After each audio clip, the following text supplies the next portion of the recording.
चलिए, उम्मीद है हर कोई अच्छे होंगे।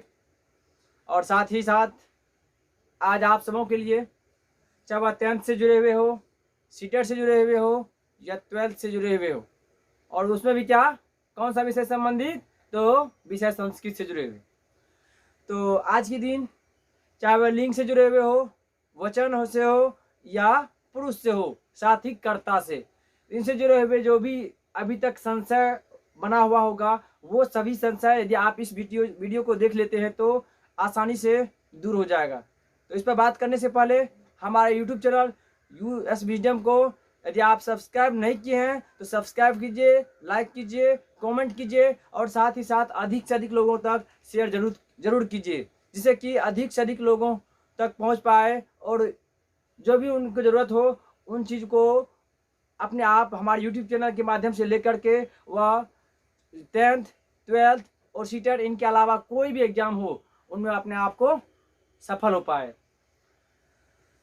चलिए बात करते हैं विषय संस्कृत, और संस्कृत में लिंग से संबंधित, वचन से संबंधित, पुरुष से संबंधित, और बात करेंगे कर्ता के संदर्भ में इस वीडियो के माध्यम से। तो पहला है, इसमें यहाँ देख पा रहे होंगे आप लिंग, लिंग लिखा हुआ है। तो संस्कृत में जो होता है लिंग, यहाँ देख सकते हैं 3 प्रकार का होता है, पुल्लिंग, स्त्रीलिंग और एक है नपुंसक लिंग।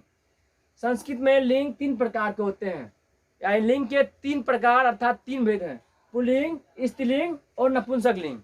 लेकिन हिंदी में कितने हैं? हिंदी में मात्र 2 है, पुल्लिंग और स्त्रीलिंग। तो इसमें पुल्लिंग का मतलब होता है जिससे पुरुष जाति का बोध हो, जिसे पुरुष जाति का बोध हो से पुल्लिंग कहते हैं। और जिस पुरुष जाति, जैसे कि यहाँ देख पा रहे होंगे राम, पिता, बैल, भाई, इस प्रकार के जितने भी शब्द होंगे वो क्या होगा? पुल्लिंग होगा। इसके बाद बात करें स्त्रीलिंग का, स्त्रीलिंग, जिस शब्द से स्त्री जाति का बोध हो उसे स्त्रीलिंग कहते हैं। जिस शब्द से स्त्री जाति का बोध हो उसे स्त्रीलिंग कहते हैं। आप यहाँ देख सकते हैं ये शब्द है माता, माता, बहन, गाय, या देख पा रहे होंगे माता, बहन, गाय, बकरी, ये सभी जो है स्त्री जाति को बोध कराता है। मतलब गाय कहने का मतलब सभी प्रकार की गाय, चाहे वह छोटी हो, बड़ी हो, काली हो, उजली हो, सभी आता है इसमें। इसी प्रकार से नपुंसक कहते जिस शब्द से न तो पुरुष जाति और न ही स्त्री जाति का बोध हो उसे क्या कहते हैं? नपुंसक लिंग कहते हैं। अब नपुंसक में कैसा कैसा शब्द आता है तो आप देख पा रहे होंगे, फल आता है, वृक्ष आता है, पुस्तक आता है, पाप आता है, पुण्य आता है, इस प्रकार के सभी शब्द जो होता है वह नपुंसक होता है। तो आप इसको समझ गए होंगे, पुल्लिंग, स्त्रीलिंग और नपुंसक। इससे कहीं किसी प्रकार से डॉट नहीं होगा, हमें उम्मीद है। और इससे पहले देखिए, तो बताने से पहले लिंग के संदर्भ में बताना था। लिंग होता क्या है? लिंग का तात्पर्य होता है पहचान, मतलब चिन्ह। इसके बारे में कहा जाता है जिससे पुरुष एवं स्त्री जाति का बोध हो उसे कहते हैं लिंग। तो यहाँ पर लिंग, पुल्लिंग, स्त्रीलिंग, नपुंसक के बारे में समझ गए होंगे। अब बात करते हैं, दूसरा नंबर आता है यहाँ पर वचन के बारे में। वचन का मतलब जिससे संख्या या गिनती का बोध हो उसे वचन कहते हैं। जैसे 1 2 3 4 5, इसको कहेंगे वचन। अब यहाँ पर वचन जो होता है, वचन भी संस्कृत में 3 होते हैं। यहाँ देख पा रहे होंगे, एक वचन, द्विवचन और क्या लिखा हुआ है? बहुवचन। तो एक वचन का मतलब होता है जिस शब्द से किसी एक व्यक्ति, वस्तु या स्थान के नाम का बोध हो उसे एक वचन कहते हैं। यहाँ व्यक्ति मिलेंगे जैसे राम, मोहन, वस्तु मिलेंगे कलम, कापी, एक या कोई सर्वनाम में नाम लेंगे जैसे वह, तुम, आप, मैं, या एक तरह से क्या होगा? या एक वचन को बोध कराता है। इसी प्रकार से द्विवचन, जिस शब्द से 2 व्यक्ति, वस्तु या स्थान के नामों का बोध हो उसे द्विवचन कहते हैं। आप द्विवचन में जैसे आप संज्ञा में राम और मोहन, मुरलीगंज और मधेपुरा, इस तरह से यह स्थान हो गया। वस्तु में कलम और कापी। अब यहाँ पर सर्वनाम की बात करें तो जैसे वे दोनों, तुम दोनों, हम दोनों, आप दोनों, मतलब द्विवचन है तो 2 से जुड़ा हुआ होगा। आप इस चीज को ध्यान रखिए, किसी प्रकार से दिक्कतें नहीं आएगा द्विवचन के रूपों में। फिर इसके बाद बहुवचन की बात करते हैं। जिस शब्द से 3 या तो 3 से अधिक, जिस शब्द से 3 या 3 से अधिक व्यक्ति, वस्तु या स्थान के नामों का बोध हो, उसी क्या कहते हैं, उसी कहते हैं बहुवचन। तो बहुवचन में कम से कम 3 होना चाहिए। अब नाम ही है तो राम, मोहन और सोहन। वस्तु का है कलम, कापी और थैला, 3 को ले लिए कम से कम। अब यहाँ पर स्थान जैसे कि पटना, दिल्ली और झारखंड। अब यहाँ कुछ 3 को कम से कम होना चाहिए। रांची ले लिए। अब यहाँ पर सर्वनाम वाले वे लोग, तुम लोग, हम लोग, इस प्रकार के जो भी शब्द होता है बहुवचन वाला होता है। बहुवचन का ही मतलब होता है ढेर सारा, मतलब कम से कम 3 और 3 से अधिक होना चाहिए, वे बहुवचन कहलाते हैं। यहाँ देख पा रहे होंगे, यहाँ लिखा हुआ है वे लोग, आप लोग, तुम लोग, हम लोग, ये होता है। तो वचन से जुड़ा हुआ किसी को दिक्कत नहीं आया होगा, वचन भली भांति समझ गए होंगे। और वचन यदि ये सभी आप समझ जाते हैं तो आगे लकार बताने वाले हैं, लिंग, वचन, पुरुष, कर्ता, यदि आप समझ जाते हैं तो आपको कहीं दिक्कत लकार के संदर्भ में नहीं आएगा। इसके बाद बात करते हैं पुरुष। अब यहाँ पर अगला नंबर पुरुष का आता है। तो पुरुष भी 3 होता है सभी में, भाषा जो भी भाषा हो, हिंदी हो, संस्कृत हो, इंग्लिश हो, सभी पुरुष से में होता है, 3 होता है। जैसे अंग्रेजी में जब आप जाइए तो होता है first person, second person, third person. First पुरुष है पहला, दूसरा है मध्यम पुरुष और तीसरा या क्या है उत्तम पुरुष। तो इससे फर्क क्या होता है, तो देखिए अंग्रेजी एवं हिंदी में, अंग्रेजी में होता है first person, second person, third person. तो यहाँ पर थोड़ा सा अंतर संस्कृत में क्या है, तो फर्स्ट पर्सन जो होता है संस्कृत के वह उत्तम पुरुष के अनुकूल होता है, उत्तम पुरुष इसके अनुकूल होता है। सेकेंड पर्सन मतलब मध्यम पुरुष, मतलब सेम ही होता है, इसमें कोई दिक्कत नहीं है, मध्यम पुरुष होता है। इसका थर्ड पर्सन जो होता है यहाँ पर ये प्रथम पुरुष होता है, शॉर्ट में लिखते हैं मध्यम पुरुष। यहाँ देख पा रहे होंगे, यहाँ देखिए फर्स्ट पर्सन। फर्स्ट पर्सन का मतलब होता है अंग्रेजी में जिसके द्वारा कुछ कहा जाए, बोला जाए, उसको कहते हैं फर्स्ट पर्सन। वहाँ होता है अंग्रेजी में होता है आई और वी होता है। यहाँ पर जो होता है फर्स्ट पर्सन मतलब संस्कृत उत्तम पुरुष होता है। यहाँ देख सकते उत्तम पुरुष जिसके द्वारा कुछ बोला जाए या कहा जाए उसी को कहते हैं उत्तम पुरुष। उत्तम पुरुष जैसे यहाँ पर तो वचन 3 होता है संस्कृत में, जैसे एक वचन से जुड़ा हुआ है तो मैं, द्विवचन से है तो हम दोनों, और बहुवचन से जुड़ा हुआ है तो हम लोग या तो हम सभी शब्द का प्रयोग करते हैं। चलिए इसके बाद बात करते हैं मध्यम, सेकेंड पुरुष।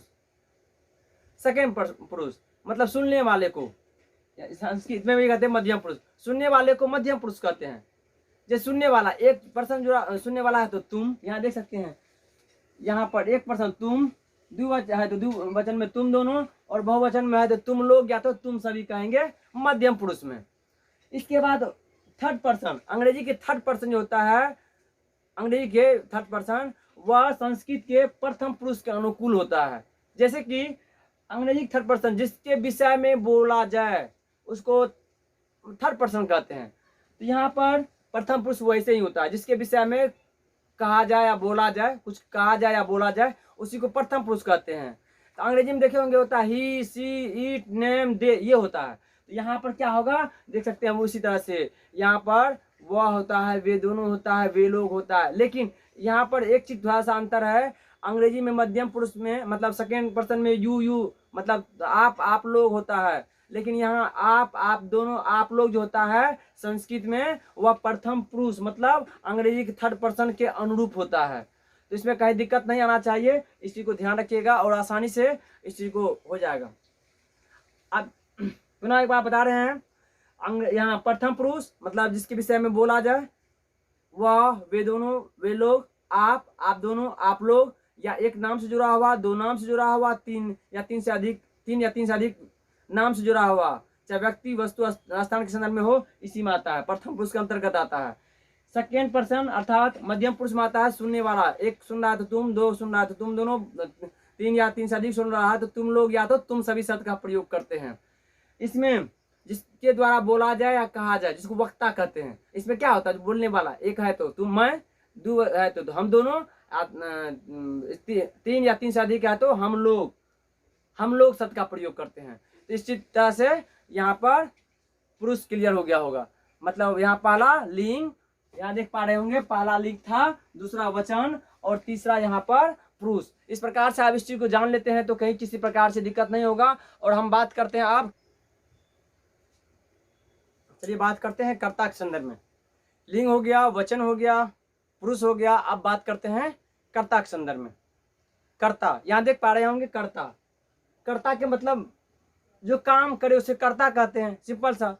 यहाँ देखो, जो किसी काम को करें, अब कोई भी काम हो उसको करें, उसी को कर्ता कहते हैं। या जो किसी काम जिसके द्वारा कोई काम को पूरा करने का बोध हो उसी को कर्ता कहते हैं। आप यहाँ पर नाम हो सकता है राम, मोहन, सोहन, या कोई सर्वनाम वाले, वे लोग, आप लोग, तुम लोग, इस तरह से हो सकता है। यहाँ आप देख सकते हैं राम, श्याम, वे लोग, इस प्रकार के दिए हुए हैं। ये जो है कौन सा भूमिका निर्वाह करता है? कर्ता का, क्योंकि भले वो सर्वनामिक है, ये सर्वनाम है, ये सीधा सा संज्ञा है। अब यहाँ कर्ता में यहाँ पुरुष और वचन के माध्यम से बताना चाहेंगे। और पुरुष और वचन में कौन सा पुरुष के अंतर्गत कौन सा शब्द आता है और कौन सा वचन के अंतर्गत कौन सा शब्द आता है। शब्द का मतलब संस्कृत में पद होता है, इस चीज को ध्यान रखिएगा। तो यहाँ पे देखिए, ये है प्रथम पुरुष, ये पुरुष है प्रथम पुरुष, ये है मध्यम पुरुष, ये है उत्तम पुरुष। प्रथम पुरुष के बारे में भी बताए, जिसके विषय में क्या हो कहा जाए, मतलब अंग्रेजी के थर्ड पर्सन का रूप। तो इसमें आता है वह, आता है आप, आता है इसमें नाम से जुड़ा हुआ है। एक वचन में एक वो नाम से जुड़ा हुआ होगा। फिर यहाँ द्विवचन में वे लोग, आप लोग, या दो व्यक्ति या दो वस्तु या दो स्थान से जुड़ा हुआ इसमें आएगा, इसके अंतर्गत आएगा। इसके बाद इसमें वे लोग, आप लोग, या तीन से अधिक व्यक्ति या वस्तु के संदर्भ में बहुवचन में आता है, प्रथम पुरुष के बहुवचन में। इसके बाद मध्यम पुरुष में, मतलब सुनने वाले को क्या कहते हैं? मध्यम पुरुष।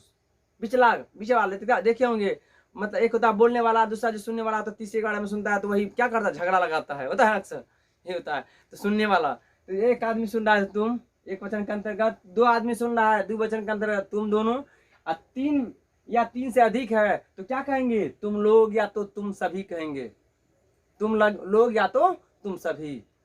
अब यहाँ पर उत्तम पुरुष मतलब अंग्रेजी के फर्स्ट पर्सन, मतलब वक्ता को, मतलब बोलने वाले को अंग्रेजी में फर्स्ट पर्सन कहते हैं, और संस्कृत में क्या कहते हैं? उसी को उत्तम पुरुष कहते हैं। तो उत्तम पुरुष में क्या होगा? मैं, एक वचन में मैं, द्विवचन में हम दोनों, बहुवचन में हम लोग या हम सभी। इसके बारे में ऐसे बोल सकते हैं। तो अब इसके जो अब यहाँ पर जो इन सब का पुल्लिंग और स्त्रीलिंग में इसका संस्कृत रूप क्या होता है, यहाँ पर पुल्लिंग और स्त्रीलिंग के रूप में दर्शाए हैं। इस चीज को ध्यान पूर्वक बात देखिए क्या होता है। यहाँ देख पा रहे होंगे, यहाँ पर जो वह जो होता है पुल्लिंग एवं स्त्रीलिंग दोनों प्रयोग होता है। जैसे कि अंग्रेजी में पढ़े होंगे, ही मतलब वह किसके लिए प्रयोग किया जाता है? तो पुरुष के लिए। सी मतलब वह किसके लिए प्रयोग किया जाता है? तो स्त्री के लिए। इस प्रकार से स्त्री और पुरुष के लिए अलग अलग है। ठीक इसी प्रकार से संस्कृत वाले जो पद है अर्थात शब्द है, उनके भी अलग अलग अर्थ होता है। तो जैसे यहाँ पर वह है, इस वह का जो होता है स, मतलब पुल्लिंग के लिए स क्या जाता है, तो स्त्री में सा लिखा जाता है वह के लिए। इसके आप यदि होता है पुल्लिंग के लिए तो भगवान लिखा जाता है संस्कृत में, तो स्त्री में भवती का प्रयोग किया जाता है।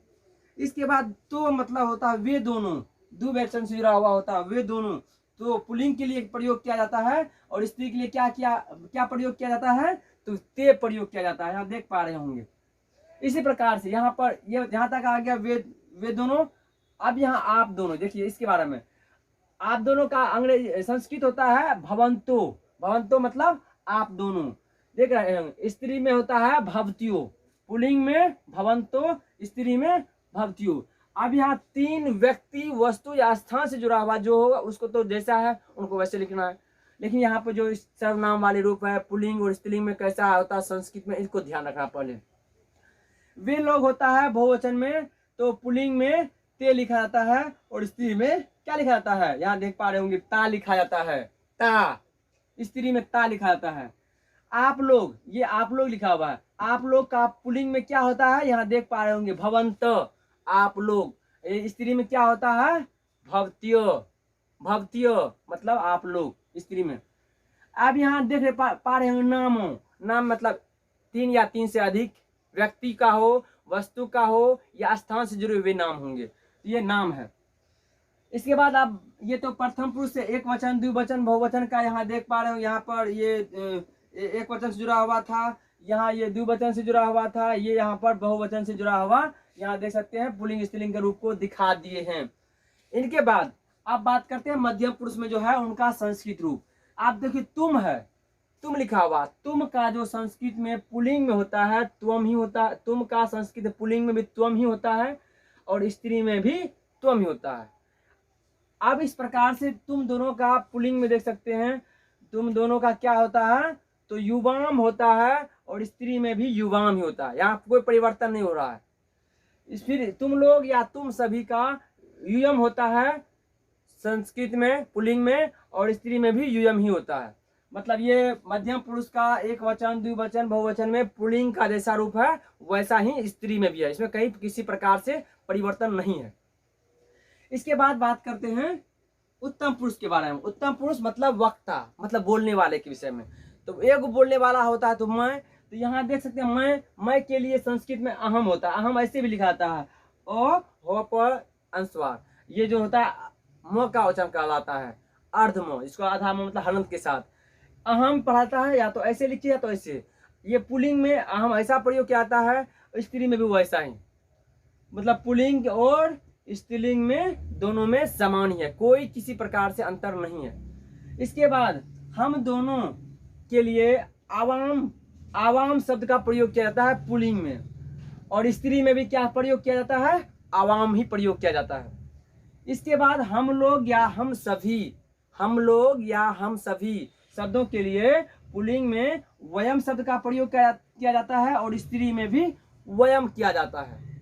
इस प्रकार से आप इस कर्ता के माध्यम से देखे होंगे मध्यम पुरुष और उत्तम पुरुष, मतलब इन दोनों पुरुष के पुल्लिंग के रूप और स्त्रीलिंग के रूप में समान है। यहाँ देख पा रहे होंगे, देखिए जो पुल्लिंग में है वही स्त्री में, जो पुल्लिंग में है जो स्त्री में वही पुल्लिंग में जो है वो स्त्री में। इस प्रकार से पुल्लिंग एवं स्त्री के रूपों में समान है, इसमें कहीं अलग नहीं है। सिर्फ अलग क्या है तो प्रथम पुरुष से जुड़े हुए में, प्रथम पुरुष में यहाँ पर वह का, आप का, वे दोनों का, आप दोनों का, वे लोग का, आप लोग का अलग अलग है। इस चीज को ध्यान रखिएगा। तो कोई भी संस्कृत का वाक्य हो या इस प्रकार के जो भी चीज होंगे आप भली भांति इस चीज को आप उत्तर दे पाएंगे, समझ पाएंगे। तो चलिए अब जाते जाते जय हिंद। जो जय हिंद कहने से पहले हमारे YouTube चैनल यदि आप सब्सक्राइब नहीं किए होंगे तो सब्सक्राइब कीजिए और अधिक से अधिक लोगों तक शेयर कीजिए, जिससे कि हमारे द्वारा दिए जाने वाले हर कंटेंट, चाहे वह 10th से जुड़े हुए हो, 12th से जुड़े हुए हो या सीटेट से जुड़े हुए हो, हर किसी के पास पहुंच पाए और साथ ही साथ अपने जो भी एग्जाम हो उनमें अपना आप को क्वालिफाई कर पाए। चलिए नेक्स्ट वीडियो में मिलते हैं। जय हिंद।